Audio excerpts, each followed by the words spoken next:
Welcome to another episode of In Between Homes. Today we are having a topic around master flow, mastering the flow of life. And I want to share why I started this podcast with you. The real backstory of why this is happening. And this is a perfect example of master flow, of mastering the flow of life.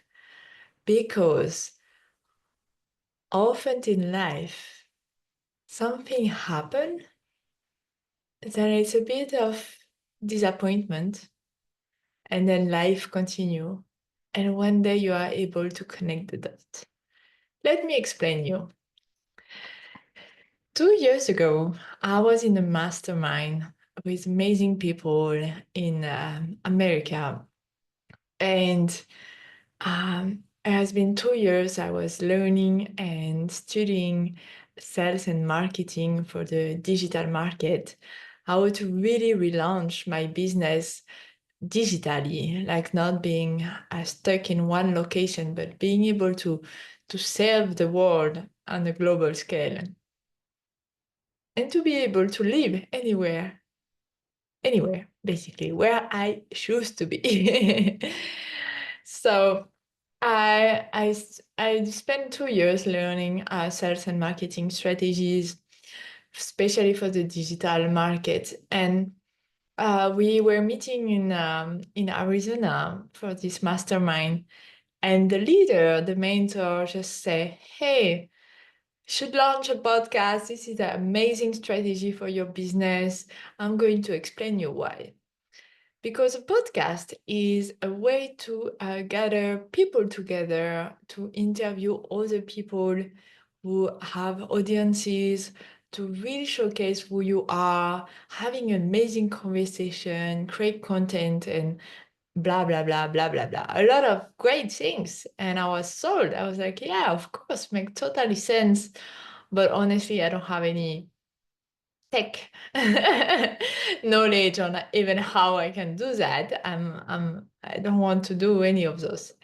But I was like, he was launching his podcast, and I was like, I hope he's gonna interview us, his student, because we are the perfect showcase of his business, how we grew, the transformation we have been through, and all of that. And I was like, it would make so much sense for us as a student that he interview us.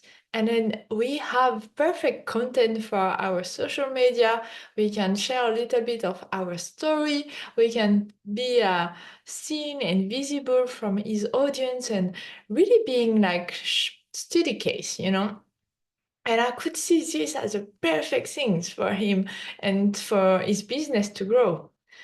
But this was not his strategy at all. His strategy was really to interview people in his circle, very, I would say, very advanced, very famous already, with big followers, like very established people. And some of them are really, I'm very admiring them and all of that. And because for him, it was like, oh, when I do interview those people, their audience get to know me, and it's an exchange of, audiences and all of that. So of course, us, a little student without any audiences, we were not a value for him from this perspective. So I understand totally his strategy for himself. But me, I was like, damn, why you are not showcasing the amazing work you are doing with your student? Like we are living proof.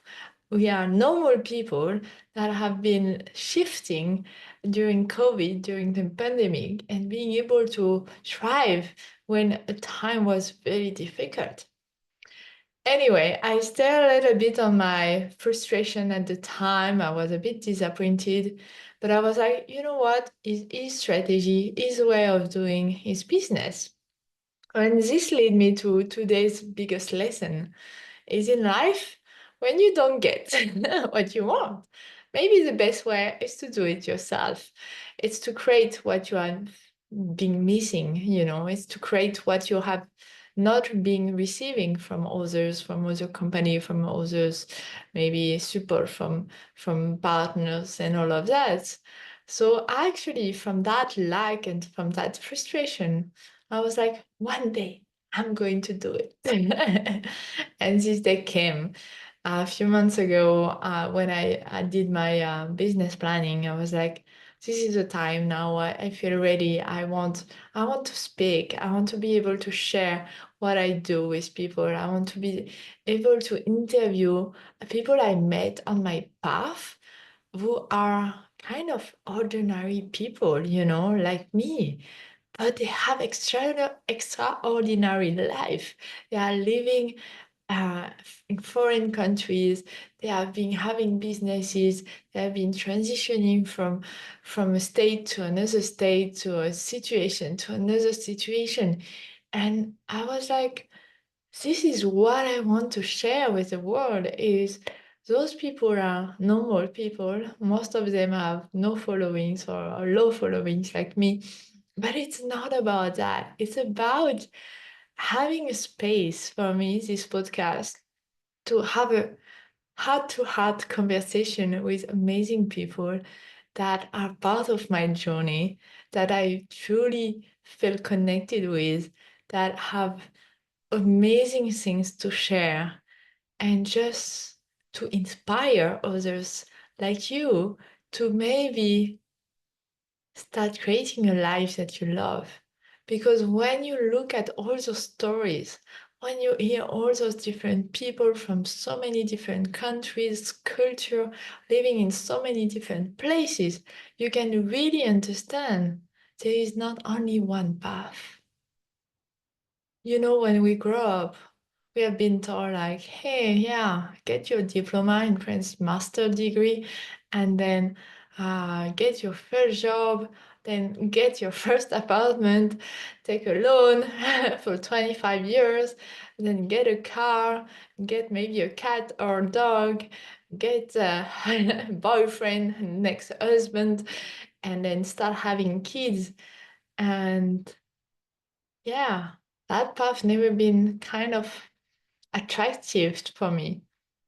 I really see for me that going abroad, living abroad was an opening of all the world of possibilities, really a way to, oh, they do it differently. Maybe there is another way for me to live my life. Maybe I cannot do it differently. Or maybe I want to live there. Or maybe I want to live there. Or maybe it's just for 6 months. Maybe it's for 1 year. And then it's turned out it was 5 years, 10 years. This is how I've been inspired to launch that podcast. This is to showcase and inspire you that the world has an infinite possibilities to do things, to create the lives that you love, to live on purpose, to live fulfilled, satisfied, in love with life, to have beautiful relationship with your family, with your partner, with your colleague, to be doing a job that you love, whatever is on your own or working for someone else. All of this is possible wherever you want to live, under the tropics or in the beautiful mountains, by the lake, or half-half between two countries. I have seen people having such a setup of lives that I'm like, oh yes, that is possible. Even with kids, even with a partner. There is not only one way to be living. There is plenty of ways. But the most important is, which one would you love to live? The more you take the time to sit, to dream, to daydream about that, more you will be able to make it happen. I have done it. And I have a bunch of people that can showcase they have done it too. So this is why the reason of that podcast. This is why I truly believe that mastering life is the only thing we should do. Because this is the most satisfying journey you will be on. So this was another episode of In Between Homes. Don't forget to leave a comment below. I would love to hear about you. Share on your social media and see you next week.